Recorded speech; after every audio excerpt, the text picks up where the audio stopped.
Right, Cody's asked me to do a little video about what an act is in prison. Basically, it's assessment, care in custody, and teamwork. It's it's put in place to help people that have mental health conditions, mainly people that are at risk of suicide or self-harm.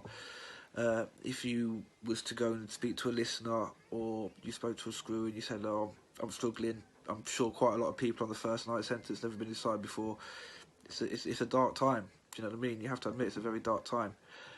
Basically, it's in place to try and stop people committing suicide. You would be reported as an act, and then that could mean they'll come around and check on you every half hour, just look into your pad, make sure you're all right. Within the first hour of actually opening an act, they have to do an IAP, which is an independent action plan, I think it is. It could, like I say, it could be a numerous things. It's in place because the amount of prisoners these days that are in their mental health, and they're just lost in the system. They really are. It's sad almost. There isn't really the help in there that is made out on the outside. You're forever waiting, and you're getting nowhere. And then by the time you get your appointment with a nurse or something like that, it's crazy. When you first land in jail, you can go a few weeks without even getting your prescription tablets that you've been on for so long. You end up with withdrawals from it, and no one in there cares. No one in there cares at all. People are stringing themselves up. They're hurting themselves. It is really sad. Me personally, I had to wait 3 weeks to get my tablets when I first landed in jail. And every day I was like, "Oh, they're here, you can have them." I'm going to the hatch. You have to go to the hatch, get your medications just before you get your dinner. And they're just like, "No, come back tomorrow, try again tomorrow," like it's a fucking lottery. It really fucking is.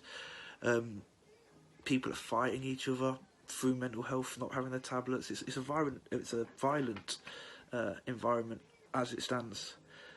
Taking away antipsychotics from people, it's bad. The mental health teams in there, they are in there, they do exist, but I don't think they really do that much. They don't really care. I'm sure obviously there is mental health nurses and that in the jails that do care, but it comes across as you're just a number in there. You're just your prison number, and you're just an appointment. Truth is, I say people smash their pad up. They have to, just to get the recognition of what they need inside. You know what I mean? Literally, you're getting protests all the time, and then people that have been reliant on like mental health tablets, they end up mentally very weak when they're not on them, and very unsure, which is that where it stems to self-harm. I've seen it in there. I've never seen anyone kill themselves or anything like that. I know it's happened when I've been in there, but I've never seen anything like it. Literally, most of the prisoners you see in there, they are huge cry for help, but it's like no one's answering. Just sticking behind the door. You know what I mean? Forget about him till tomorrow. Tomorrow comes, poor bloke could have fucking strung himself up. It is honestly sad. I've seen people jump on the nettings trying to make a bit of a protest, and then unfortunately the guy fell from the threes straight onto the concrete steps to go down to the twos, and it was a fucking mess, believe me. And things like that shouldn't be happening inside. A lot of the people inside, no one wants to fucking be in there, obviously, but they're making a hard time a lot harder than it fucking needs to be. If they could just sort the shit out, stop fucking giving all this bullshit to the tabloids. "Oh, we do this inside, we do that inside." You do fuck all inside, mate.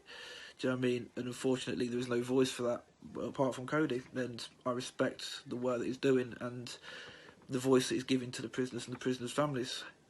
But basically, that's my little video on what it's like inside with mental health, the help that you don't get. And if you like this video, do me a favour and like and subscribe to Cody's channel.